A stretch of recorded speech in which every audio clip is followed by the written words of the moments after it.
Hi everyone, Queeveen here from the comfort of my kitchen.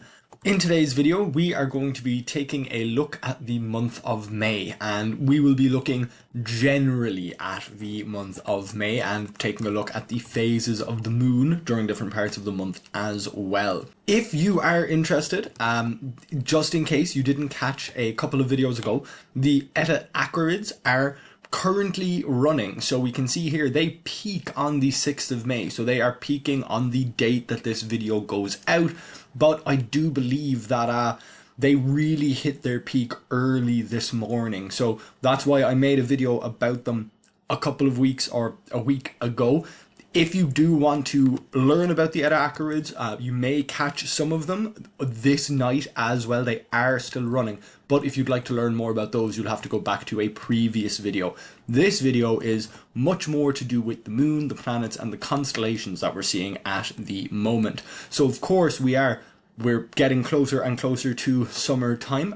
As of the 1st of May, we have passed the cross quarter day. So we are now closer to the summer solstice than we are the spring equinox. Here is Jupiter, still visible as the sun is going down for really most of the month. You can see there that it's going behind that tree, but Jupiter's so bright that it will be visible until, just before it disappears behind something. And if you do have a clear view of the horizon, it is still there closer to the horizon even later in the month, so we can see that there. You just need quite a clear horizon to pull it off.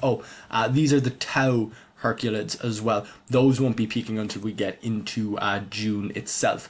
Mars is with us for the entire month, as we can see here, but by the time we're through to the end of the month, by the time the sky is fully dark, Mars is quite low, but you can see that it's still above this tree here, so it's not going to completely disappear from view for this month at all. So coming a little bit closer to the present day, we'll move forward to the night of the full moon just to see how things will look. So here we are. This looks like about as full as the moon is going to get. Yeah, about as full as we're going to see the moon here in Ireland anyway. So this is the full moon that we're getting in May. We're seeing it here on the 12th. And of course, here it is, nice and bright, nice and full. If we take a look at the distance here, yeah, it's pretty much a micro moon. It's about as far away from the Earth as the moon can get, 400,000 kilometers away, give or take this little bit here. So the moon is about as far away from us as it's going to get. That, of course, makes the moon a little bit fainter, but it's the exact opposite of the supermoon. The supermoon is a little bit brighter and bigger. The micromoon is a little bit smaller and fainter. These things really only make much of a difference during eclipses, and we're not getting any eclipses this month. So we'll come back a little bit here. We're moving after midnight, of course, so that will change the date. Just as the sun is going down here, still in the early part of May, we've got, Taurus and those other constellations, they're pretty much disappearing. We've still got Gemini Gemini will be with Mars for another day or two, but looking this far into the future, Mars is definitely moving across Cancer and into Leo. So I will bring up the constellations, because there is Cancer the Crab. It's really not that visible from the city. Of course, we still have a little bit of sunset glow there. Even if we completely get rid of that glow of sunset from a city like Cork City, we're just not seeing any stars there at all. Maybe that one, just barely visible there. Mars is really the easiest way to find Cancer the Crab at the moment, or once we're a little bit later into May. If you find Mars, you will have found Cancer the Crab. Leo the Lion is still very prominent, but it's already quite far, reasonably far to the southwest once the sky gets dark. Virgo is pretty much the constellation that's due south once the sky is dark. And of course, we have to wait until quite late for it to get dark. So we can see here by mid-May, absolutely by 10 o'clock, it's still quite bright. It's still very much daytime for us here in Ireland. We're starting to get some stars, but the sky is still quite bright. And this isn't just because of the time or how close we are to sunset. It's the fact that the sun is setting at such a steep angle that it's not very far below the horizon down here. It is only just after crossing that threshold. So the sky will stay quite bright until quite late. That will only get worse as we move later into the month. By the end of this month, the sun is barely going to be completely set for any portion of the night. We can see Corvus there, that kind of diamond shape. We'll move, we'll bring back up the constellations again now that we're a little bit closer to midnight, now that we're a little bit later, coming up to 11 o'clock here. We're not going to get many more planets or any more planets in the evening. We'll have to wait until morning time for those, but we do still have some famous constellations. And we can certainly see, well, Altair isn't quite above the horizon yet, but there is the summer triangle. So just a little bit after sunset, there is Altair. So its name isn't coming up due to the atmospheric extinction.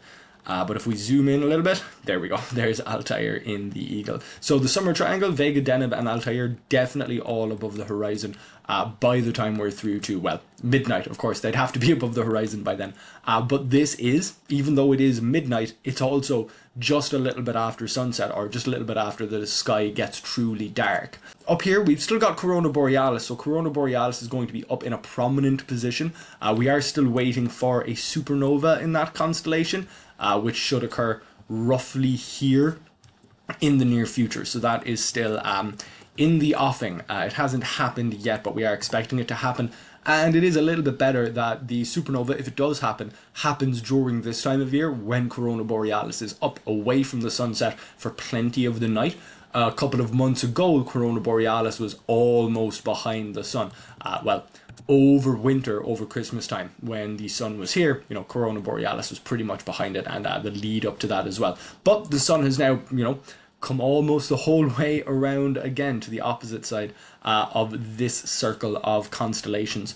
Through here to the morning, in the city, we don't get to see the glow of the Milky Way, and of course, with the moon there in the middle of the month, we certainly won't see the Milky Way a little bit earlier in the month, still in the future from the current date. The moon is still quite close to full, so even in the countryside, the Milky Way may be difficult to see for the middle part of the month, just because the moon is passing through this part of the sky. However, the Milky Way does look pretty good at the beginning of this month, because the sky was so similar at the beginning of this month as it was to the end of April. So if you saw the video looking at the night sky in April, then you've already seen a little bit of how the sky would look in the early part of May. So the Milky Way would of course be there in the sky, stretching from sort of Sagittarius and Scorpius there, up through Scutum and through the summer triangle, and then curving across the sky through Cepheus, Cassiopeia, and down towards Perseus as it disappears, or at least seems to disappear.